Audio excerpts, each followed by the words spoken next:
What's going on, YouTube? Thanks for tuning into the channel. Welcome to Oh So Simplified, coming to you with a video here about be yourself and let the chips fall where they may. That's all you can do. Like, comment, subscribe, dislike if you didn't like. Any feedback will do, but just let's jump into this one. So it's really going to be covering 3 points. I'm going to summarize this, try to summarize this as succinctly as I can, but the title says it all. Just be yourself. That's all you can do. And just let the chips fall where they may. And in a lot of your life, and also when you look at a lot of self-development information, a lot of what it's trying to push out at you is for you to be like someone, be like the author, or be like this particular archetype that they're trying to describe. And a lot of it comes down to notions that whether it's like a group or a particular like allegiance, if it's a person, but something that came up with rules that aren't necessarily your rules.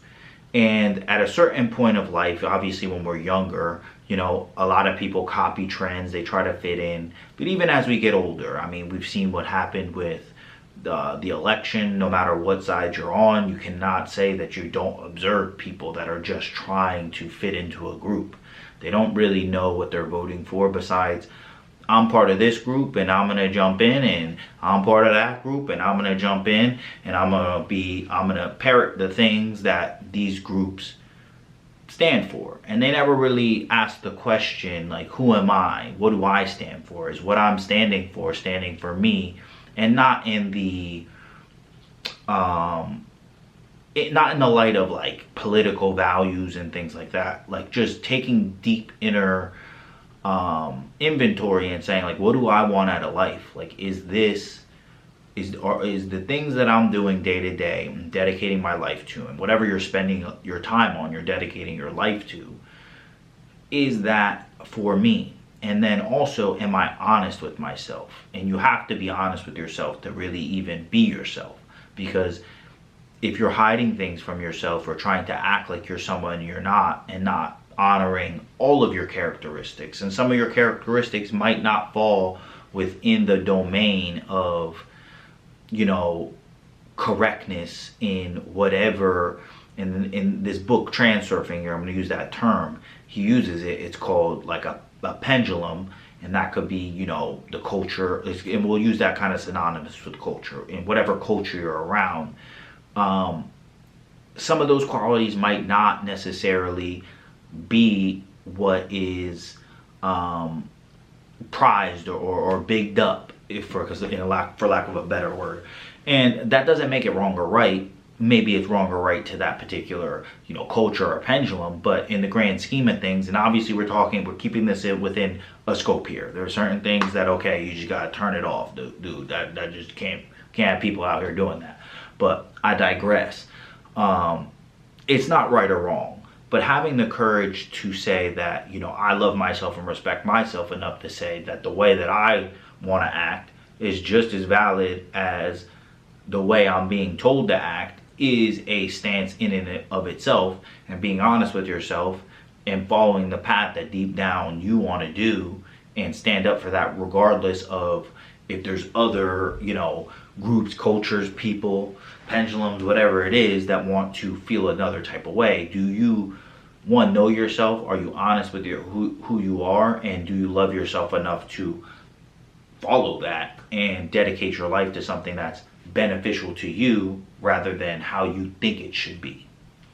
So continuing on with that, a lot of this advice tells you that you have to tries to explain to you to mask certain characteristics about yourself. So if you're nervous about having a conversation, it'll say don't be nervous, or people will say, you know, just be confident, you know, when you go to that interview.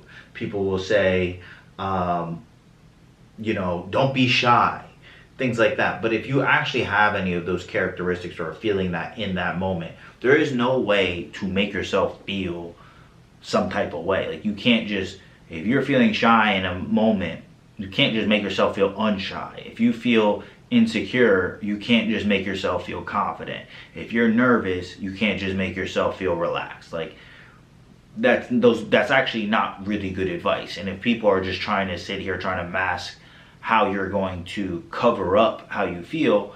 Generally, in the actual moment, if they observed it, even people giving you advice, you would come off as doing it twice as much, because now you're actively trying to hide it, which is like awkward in itself. So it's like amplifying the behavior. Whereas if you just accept it and just go with it, generally if it's like a social situation, people understand because they've been in that situation. And then as you start talking and going through it, it becomes a little bit more comfortable, and then you let it go. I know in the idea of like competing, I'm always nervous regardless if it's jiu-jitsu or MMA. But once you get in there, I just tell myself I feel nervous, I know I'm going to feel nervous, I accept it. And when I get in there, once I start going with the fight or the match, it starts to dissipate because I haven't given it so much importance that I've let it become everything. I just accept that I feel this way and just move with it, or in disregard of it. It's like, whatever, this is how I feel and this is how I move forward. And it kind of goes the same way even with positive traits. So when you do feel confident, you shouldn't feel like, oh, I need to feel this all the time. Just accept it when you feel it and go with it in that moment. But even when you're not feeling confident or feeling more insecure, you can go with that same feeling and just move through it. Now, I'm not saying for you to act out in certain ways to like make yourself a buffoon, but if you are finding yourself in situations where you're like overthinking, over worrying, you can just let it go, because number one, there isn't a book on how everybody's supposed to act in every situation. Two, it works better when you just accept the way you feel and move with it anyway. And then number three, a lot of the times these qualities that we think are negative that might not be boosted in a particular society, and shyness is like one of them. And it's one that in this book, Reality Transurfing, if I didn't mention it already, that he uses. It's like that shy people, yeah, being outgoing is very prized in our society. You can be the guy that's the go-getter and gets this, and the mover and the shaker and the hustler. But most people like to talk about themselves, and in general, most people are self-absorbed to the point where, and he uses this example too, when you do an interview, a lot of people that are the interviewee feel like the interviewer is so focused on them, but if you're in their head, they're more focused on how they're presenting as an interviewer than how qualified of a candidate you are, in reality, because most people are self-absorbed. So if you're a shy person and you go to a particular situation, a lot of people want to talk about themselves. So you actually have a superpower where you'll probably seem like the best conversationalist alive, because everybody's going to talk about themselves to you, and talking about themselves and talking in general makes most people feel good. So, with that in mind, even that quote unquote negative quality or not prized quality becomes a benefit when you lean into it and using, your characteristics as strengths. And once again, going back to knowing yourself, loving yourself, and standing on the things that support you, it becomes a strength. And that's why deep down, when you kind of like go to your inner, the things that are calling you or driving you, they all fit with the natural qualities you already have.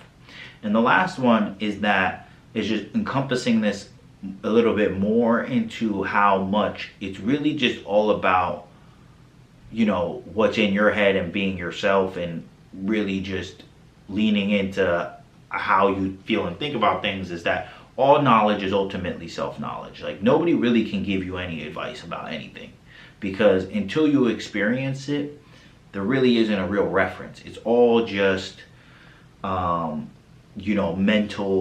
masturbation. It's not anything particularly real. And examples I can give is like, imagine explaining to somebody who's never rode a bike how to ride a bike.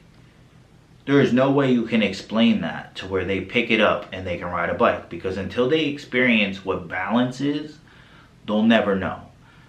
The same thing with hitting a golf ball into a golf hole.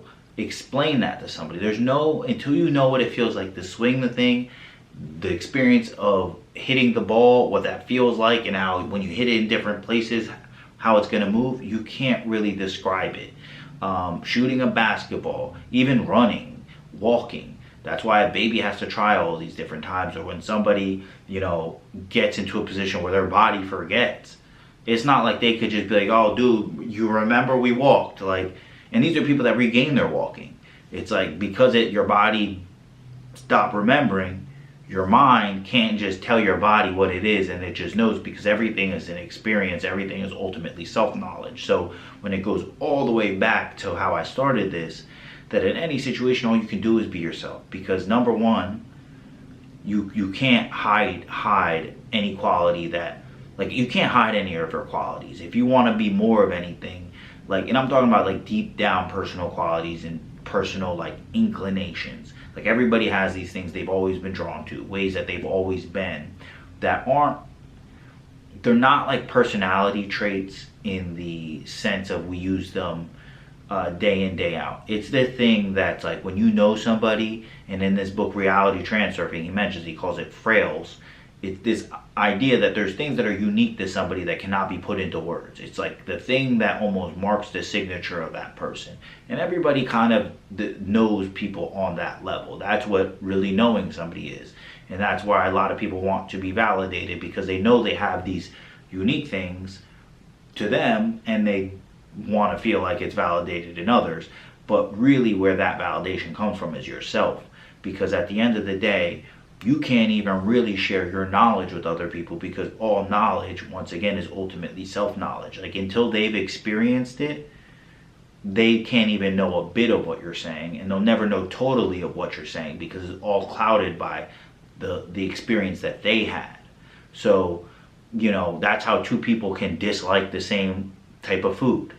How come two people don't, not every single person likes vanilla ice cream, not every person likes watermelon, not every person likes Sprite, you know, things like that. Because one, we're unique people, but then two, everybody's had different experiences, and the way that they're going to understand any advice is going to be through that lens. So a lot of the times when we're seeking advice outwardly, really the place to seek advice is inwardly. Figure out what you're really about, lean into that and go towards that. So I mean, I know this one was all over the place. I actually shot it a bunch of times, and even this time it seems like it's all over the place, but I wanted to get something up. If you like the content, like, comment, subscribe. You didn't like the content, dislike, whatever feedback will do. I'm gonna keep getting these ones up, and until next time, you know what it is. Peace.